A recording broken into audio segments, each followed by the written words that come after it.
మోకాల నొప్పులకు ఎటువంటి సర్జరీ లేకుండా ఎపియాన్ పెయిన్ క్లినిక్ అందిస్తున్న అత్యాధునిక చికిత్స. Hello yes welcome to Suman TV. ప్రస్తుతం మనతో పాటు ఉన్నారు డాక్టర్ హితేష్ గారు, ఆర్థోపెడిక్ నుంచి. సో సార్తో మాట్లాడి ఈ రోజు కొన్ని విషయాలకి చాలా డీటెయిల్స్ అనేవి అడిగి తెలుసుకుందాం. నమస్తే సార్. నమస్కారం సార్, కొంతమంది ఏంటంటే చిన్న హైట్ నుంచి పడిపోయినా లేదు అని అంటే కొంచెం ఎక్కువ దూరం నడిచిన నొప్పులు రావడం ఇలా ఉంటుంది. అండ్ హైట్ నుంచి పడిపోగానే మీకు ఫ్రాక్చర్ అయింది ఇలా మాట్లాడుతూ ఉంటారు. అసలు ఇలాంటి వాటికి కారణాలు ఏంటి అంటారు? సో ఫస్ట్ వచ్చేసండి, వయసు పైబడిన వాళ్ళకి జస్ట్ కూర్చున్న హైట్ నుంచో లేకపోతే నడుస్తూ కింద పడో, జస్ట్ ఒక మెట్టు 2 మెట్ల నుంచి కింద పడి కూడా ఫ్రాక్చర్స్ తో మన దగ్గరకు వస్తుంటారు. మోస్ట్ కామన్ ఈ ఫ్రాక్చర్స్ హిప్ చుట్టూ, స్పైన్ లో అంటే వెన్నుపూసలో, బ్రిస్ట్ చుట్టూ ఈ ఫ్రాక్చర్స్ అవుతుంటాయి. సో ఈ రీజన్ ఏంటంటే వీళ్ళకి అంత ఈజీగా తక్కువ హైట్ నుంచి పడిన ఫ్రాక్చర్ అవడానికి ఆస్టియోపోరోసిస్ అనే ఒక జబ్బు. అసలు ఆస్టియోపోరోసిస్ అంటే ఏంటి? ఆస్టియోపోరోసిస్ అంటే ఎముకలో, మన బాడీలో ఉన్న ఎముకలో కాల్షియం హైడ్రాక్సీ ఎపిటైట్ అనే క్రిస్టల్ మెయిన్ కాంపోజిషన్ ఉంటుంది. మినరల్, ఆ మినరల్ మన బోన్స్ లో ఫుల్గా ఉండాలి. ఆ మినరల్ క్వాంటిటీ తగ్గే కొద్దీ బోన్స్ లో వీక్నెస్ వస్తుంది. సో ఎంత క్వాంటిటీ తగ్గితే కాల్షియం హైడ్రాక్సీ ఎపిటైట్ అంత వీక్ అవుతాయి బోన్స్. ఈ జబ్బునే మనం ఆస్టియోపోరోసిస్ అంటాం. ఈ ఆస్టియోపోరోసిస్ అనే జబ్బు కామన్ గా వయసు పెరిగే కొద్దీ ఎక్కువ శాతం చూస్తాం మనం. So most common cause osteoporosis కి ఏజ్ పెరగడం. ఈ బోన్ లో ఈ mineral quantity 25 to 30 years age కి హైయెస్ట్ ఉంటుంది. దాని తర్వాత న్యాచురల్ గానే ఎవ్రీ ఇయర్ 0.5 to 1.5% తగ్గుతూ వస్తుంది. సో అందరికీ అయ్యేదే. కాకపోతే కొందరికి ఈ తగ్గడం అనేది, ఈ quantity of calcium hydroxy appetite తగ్గేది ఎక్కువ ఫాస్ట్ గా అయ్యి ఫాస్ట్ గా డెన్సిటీ ఆఫ్ బోన్ తగ్గి ఆస్టియోపోరోసిస్ అనే జబ్బులో పడతారు. ఇది కాకుండా ఫీమేల్స్ లో ఎర్లీగా మెనోపాజ్ వచ్చిన వాళ్ళకి హార్మోనల్ ఇంబ్యాలెన్స్ వల్ల వాళ్ళల్లో కూడా యాక్సలరేటెడ్ ఆస్టియోపోరోసిస్ ఆర్ ఫాస్ట్ గా బోన్ డెన్సిటీ తగ్గి ఈ ఆస్టియోపోరోసిస్ లో పడతారు. వీళ్ళకి ఏంటంటే చిన్న హైట్ నుంచి పడిన చిన్న చిన్న ఇంజురీస్ కూడా పెద్ద ఫ్రాక్చర్స్ అవుతాయి. వీటినే మనం ఫ్రెజిలిటీ ఫ్రాక్చర్స్ అంటాం. సో ఆస్టియోపోరోసిస్ అసలు ఎందుకు వస్తాయి? ఒకటి ఆల్రెడీ ఏజ్ గురించి చెప్పాను, ఇంకోటి ఎర్లీ మెనోపాజ్. ఇది కాకుండా పూర్ న్యూట్రిషన్ అంటే పౌష్టిక ఆహారం తీసుకోకపోవడం వల్ల కూడా బోన్స్ కున్న బలం తగ్గిపోయి దాని వల్ల కూడా ఆస్టియోపోరోసిస్ వచ్చే అవకాశం పెరుగుతుంది. మూడోది, సరిగ్గా ఫుడ్ లో ఎక్సెస్ గా కెఫీన్ తీసుకున్నా, ఆల్కహాల్ తీసుకున్నా, smoking, excess of carbonated drinks or cool drinks, వీటి వల్ల కూడా ఎముకల్లో శక్తి తగ్గి దీని వల్ల కూడా ఆస్టియోపోరోసిస్ వస్తుంది. కొందరికి థైరాయిడ్ అండ్ రిమోటాయిడ్ ఆర్థరైటిస్ అంటే కీళ్ళవాతం ఇట్లాంటి జబ్బులతో సఫర్ అవుతున్నప్పుడు, లేదా వేరే జబ్బులకి స్టెరాయిడ్స్ తీసుకున్నప్పుడు కూడా బోన్ లో స్ట్రెంగ్త్ తగ్గి వాళ్ళకు కూడా ఆస్టియోపోరోసిస్.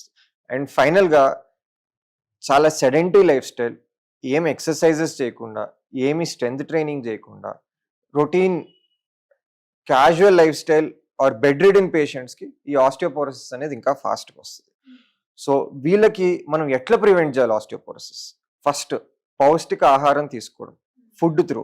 సో ఫుడ్ లో మనం మెయిన్ గా బోన్స్ కి కావాల్సింది హెల్త్ పరంగా calcium, phosphorus, vitamin D, protein. ఈ 4 ఎక్కువ ఉండే ఫుడ్ తీసుకోవడం వల్ల ఆస్టియోపోరోసిస్ ని కొంతవరకు తగ్గించవచ్చు. Progression or decrease in density of calcium hydroxyapatite ని కొంతవరకు తగ్గించవచ్చు. ఏంటి ఆహారాలు? ఫస్ట్ కాల్షియం ఎక్కువ ఉండే food, milk products, especially cheese, paneer, ఇవన్నీ కాల్షియం ఎక్కువ ఉంటాయి. దాంతోపాటు protein and vitamin D sources. Next green leafy vegetables. దాంతోపాటు నాన్ వెజిటేరియన్స్కి అయితే fish liver oil, high sources of both protein, vitamin D and calcium ఉంటుంది. అండ్ డ్రై ఫ్రూట్స్ లో almonds, walnuts, ఈ రెండిట్లో కూడా మీకు good source of both protein as well as vitamin D, calcium traces ఉంటాయి. ఇవన్నీ పక్కన పెట్టగా ఏవి అవాయిడ్ చేయాలి? ఇప్పుడు నేను చెప్పింది ఏవి తీసుకుంటే మీకు ఆస్టియోపోరోసిస్ లో బెనిఫిట్ ఉంటుంది, ఏవి అవాయిడ్ చేయాలి? First high salt food. మనం సాల్ట్ ఎంత ఎక్కువ కన్జ్యూమ్ చేస్తే మన బాడీ ఆ సాల్ట్ ని ఎక్స్క్రీట్ చేయడానికి, మూత్రపిండాలు ఆ సాల్ట్ ని బయటికి పంపించే ప్రాసెస్ లో కాల్షియం ని కూడా పోగొట్టుకుంటాయి. 2, కెఫీన్ ఎక్కువ తీసుకోవడం అంటే కాఫీ ఎక్కువ తాగడం, మందు, సిగరెట్లు, మద్యపానం, ధూమపానం ఎంత ఎక్కువ చేస్తే అంత బోన్ హెల్త్ తగ్గుతుంది. And finally cool drinks. మనందరం కూల్ డ్రింక్స్ ఆల్కహాల్ కంటే, స్మోకింగ్ కంటే సేఫ్ అనుకుంటాం, కానీ ఎక్సెస్ కూల్ డ్రింక్స్ కన్సంప్షన్ వల్ల బోన్ హెల్త్ బాగా ఎఫెక్ట్ అవుతుంది. ఆస్టియోపోరోసిస్కి కూల్ డ్రింక్స్ కూడా ఒక రీజన్. ఇవన్నీ మనం ఎంత తగ్గించుకుంటే ఆస్టియోపోరోసిస్ రిస్క్ అంత తగ్గించుకుంటాం. ఆస్టియోపోరోసిస్ ఎంత తక్కువ ఉంటే ఈ ఫ్రెజిలిటీ ఫ్రాక్చర్స్ అనేవి అంత తక్కువ వస్తాయి. ఓకే.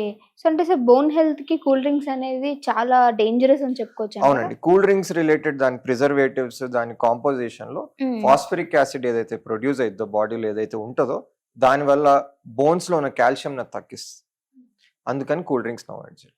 అండ్ నెక్స్ట్ అసలు ఈ ఆస్టియోపోరోసిస్ మాకు ఉందా లేదా అని ఎట్లా తెలుసుకోవాలి? సో ఎలా తెలుసుకోవాలంటే ఆస్టియోపోరోసిస్ ఉందో లేదో సింపుల్ గా హిప్ స్పైన్ ఎక్స్రేస్ తో కొంతవరకు ఐడియా వస్తుంది. కానీ డెఫినెట్ గా తెలుసుకోవాలంటే దీనికి ఒక టెస్ట్ ఉంది, దాని పేరు డెక్సా. డెక్సా అంటే డ్యూయల్ ఎనర్జీ ఎక్స్రే అబ్జార్ప్షనోమెట్రీ. ఈ స్కాన్ చేయించుకున్నట్టయితే క్లియర్గా ఏ బాడీ పార్ట్లో ఎంత బోన్ డెన్సిటీ ఉంది ఆర్ ఎంత ఆస్టియోపోరోసిస్ ఉందన్నది తెలుస్తుంది. దీన్ని బట్టి ఈ స్కాన్ బేసిస్ ఈ రిపోర్ట్ బట్టి ఆర్థోపెడిక్ సర్జన్ ఎవరైనా సరే దీన్ని ట్రీట్ చేయొచ్చు. ఫ్రాక్చర్ అవ్వక ముందు అయితే జస్ట్ మందులతో ట్రీట్ చేయొచ్చు, కానీ ఒకసారి ఫ్రాక్చర్ అయితే మాత్రం ఆ ఫ్రాక్చర్ని కూడా ఫిక్స్ చేయాల్సి వస్తుంది. మనకి ట్రీట్మెంట్స్ కూడా ఆస్టియోపోరోసిస్కి చాలా ట్రీట్మెంట్స్ ఉన్నాయి. ఇప్పుడు ఆస్టియోపోరోసిస్ ఉందని డిసైడ్ అయితే దానికి కాజ్ ఏంటో చూస్తాము. వైటమిన్ డి తక్కువ ఉండడం వల్ల వచ్చినట్టయితే ఆస్టియోపోరోసిస్ వైటమిన్ డి సప్లిమెంట్స్ ఇస్తాం. బోత్ ఓరల్ ఉన్నాయి, ఇంజెక్టబుల్స్ ఉన్నాయి. ఇంకా సివియర్ ఆస్టియోపోరోసిస్ ఉన్న వాళ్ళకైతే టెరిపెరిటైడ్ అని కొత్త ఒక ఇంజెక్షన్ వచ్చింది, బ్రహ్మాండంగా పనిచేస్తుంది. ఈ కాకుండా బిస్ఫాస్ఫోనేట్స్ అని ఎప్పటి నుంచో ఉన్నాయి, ఈ టాబ్లెట్స్ ఇంజెక్షన్స్ తో కూడా మంచి రిజల్ట్ వస్తుంది. ఓకే. అంటే ఇంజెక్షన్స్ కావచ్చు, మెడిసిన్ కావచ్చు, దీని వల్ల కంటే మనం జనరల్ గా అంటే న్యాచురల్ గా తీసుకునే ఫుడ్స్ వల్ల ఏమైనా ఉపయోగం ఉంటుందంటారా? నేను మీకు చెప్పిన ఫుడ్స్ అన్ని తీసుకోవడంతో పాటు very important daily sunlight exposure. రోజుకి ఒక 10 to 20 minutes సన్లైట్ కి ఎక్స్పోజ్ అయినట్టయితే బాడీకి కావాల్సిన వైటమిన్ డి కొంతవరకు దాని నుంచి వచ్చి మన బోన్స్ హెల్తీగా ఉంటుంది. రెండు వెరీ ఇంపార్టెంట్, ఎక్సర్సైజ్ చేయడం. ఎక్సర్సైజ్ అంటే కార్డియో ఒక్కటే కాదండి, అంటే థ్రెడ్మిల్, సైక్లింగ్, స్టెప్పర్ ఇవన్నీ కాకుండా వెయిట్ ట్రైనింగ్ కూడా కంపల్సరీగా చేయాలి.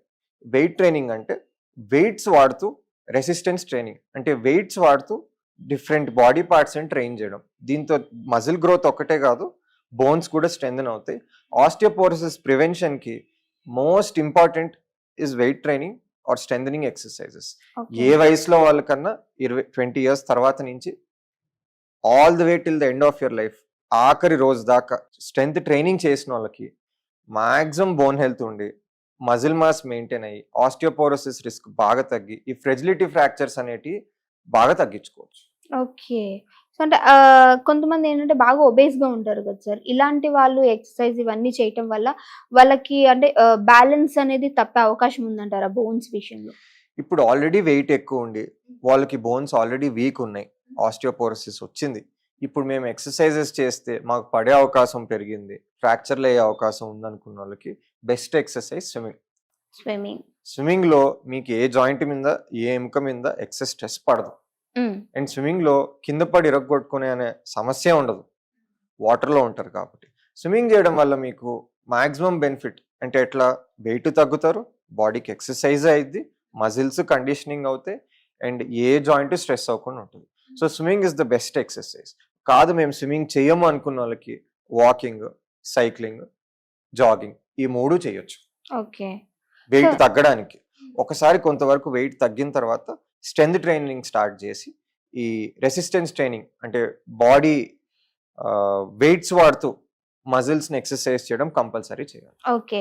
సో ఎవరికైతే ఈ ప్రాబ్లం ఉందో సార్ వాళ్ళు ఆపరేషన్స్ కి వెళ్ళడం కరెక్టే అంటారా? సో అదే అండి, ఒకసారి ఈ ఫ్రెజిలిటీ ఫ్రాక్చర్ అంటే హిప్ ఫ్రాక్చర్ కానీ, స్పైన్ లో ఫ్రాక్చర్ కానీ, బ్రిస్ట్ చుట్టూ ఫ్రాక్చర్స్ అయితే మాత్రం కంపల్సరీ సర్జరీకి వెళ్ళాలి, అది ఫిక్స్ చేయించుకోవాలి. సేమ్ టైం అది ఫిక్స్ చేయించుకొని ఈ ఆస్టియోపోరోసిస్ కి సంబంధించిన ట్రీట్మెంట్ స్టార్ట్ చేసి బోన్ లో తగ్గిపోయిన ఆ డెన్సిటీని పెంచుకోవడానికి కావాల్సిన మందులు వాడాలి, అంటే వైటమిన్ డి, బిస్ఫాస్ఫోనేట్స్, ఈ టెరిపెరిటైడ్ ఇంజెక్షన్స్ లాంటివి తీసుకుంటూ ఆ సర్జరీ చేయించుకోవాలి. ఓన్లీ సర్జరీ చేయించుకున్న మళ్ళీ కొన్ని రోజులకి ఇంకెక్కడో వేరే ఏమికి ఇరిగిపోతుంది. ఓకే. ఫ్రాక్చర్ అవ్వక ముందు అయితే ఓన్లీ నేను చెప్పిన ఫుడ్, లైఫ్ స్టైల్ చేంజెస్ తో పాటు ఈ మందులు తీసుకున్నట్టయితే బోన్ డెన్సిటీ పెరిగి ఇట్లా ఫ్రెజిలిటీ ఫ్రాక్చర్స్ అయ్యే అవకాశం తగ్గుతుంది. ఓకే. సో అంటే సపోజ్ నేనే ఉన్నా సార్, నేను ఎక్కువగా కూల్ డ్రింక్ తీసుకుంటూ ఉంటాను, అంటే నాకు ఫ్యూచర్ లో వచ్చే అవకాశం ఉందంటారా? సో ఇప్పుడు మీరు తీసుకునే మందు కానివ్వండి, కూల్ డ్రింక్ కానివ్వండి, స్మోకింగ్, దానివల్ల ఇప్పుడు మీకు ఏం కాదు. కానీ ఈ ఏజ్ నుంచి నేను మీకు చెప్పినట్టు మీరు విన్నట్టయితే అరౌండ్ 30 ఇయర్స్ నుంచి ఎవ్రీ ఇయర్ అప్రాక్సిమేట్ గా 1% బోన్ డెన్సిటీ తగ్గుతూ వస్తుంది. ఓకే 30 ఇయర్స్ మీరు నుంచి కూల్ డ్రింక్స్, ఆల్కహాల్, స్మోకింగ్ ఎంత ఎక్కువ తీసుకుంటే ఆ డెన్సిటీ అంత ఫాస్ట్ గా తగ్గుతుంది. సో 0.5 to 1% తగ్గాల్సింది 1 to 1.5 2% తగ్గుతూ వస్తుంది మీకు ఎవ్రీ ఓకే అంటే ఫాస్ట్ గా తగ్గుతుంది. ఇంకా తొందరగా మీ బోన్స్ ఫ్రెజైల్ అయిపోతాయి, తొందరగా ఆస్టియోపోరోసిస్ లో ల్యాండ్ అయ్యే అవకాశం ఉంటుంది. అందుకని ఈ కుదిరినంత తక్కువ తీసుకోవడం వల్ల బోన్ హెల్త్ పెరిగి ఆస్టియోపోరోసిస్ అంత డీలే అవుతుంది. ఓకే సార్, అయితే ఇట్లాంటి ఫ్రాక్చర్స్ కాకుండా కొంచెం వయసు పైబడిన వాళ్ళు వంగి నడుస్తూ ఉంటారు. సో ఇలాంటి వాళ్ళలో మనం ఏమని చెప్పుకోవచ్చు అంటారు కారణాలు? ఇది కూడా దీనికి కూడా రీజన్ ఆస్టియోపోరోసిస్ అండి. సో వయసు పైబడిన వాళ్ళకి వెన్నుపూసలో, స్పైన్ లో ఆస్టియోపోరోసిస్ వల్ల ఫ్రాక్చర్స్ అయినప్పుడు వెడ్జ్ ఫ్రాక్చర్స్ అని అవుతాయి. ఇట్లా ఉండాల్సిన వర్టిబ్రే ఫ్రాక్చర్ అయ్యి ఈ పొజిషన్ కి వస్తాయి. Multiple vertebrae or multiple parts of the spine fracture అయ్యి ఇట్లా వెడ్జింగ్ అయినప్పుడు వాళ్ళకి తెలియకుండానే స్లోగా ముందుకు వంగిపోతారు. ఇట్లా ఫ్రాక్చర్ అయ్యి ఆ పొజిషన్ లో మళ్ళీ ఎముక అంటుకుంటా వస్తాయి. సో స్లోగా వాళ్ళు ముందుకు ఇట్లా వంగిపోతా వస్తారు. అది చాలా last stage of osteoporosis. Neglected stage కి మల్టిపుల్ ఫ్రాక్చర్స్ అట్లా అయ్యి స్లోగా ముందుకు వంగిపోతారు.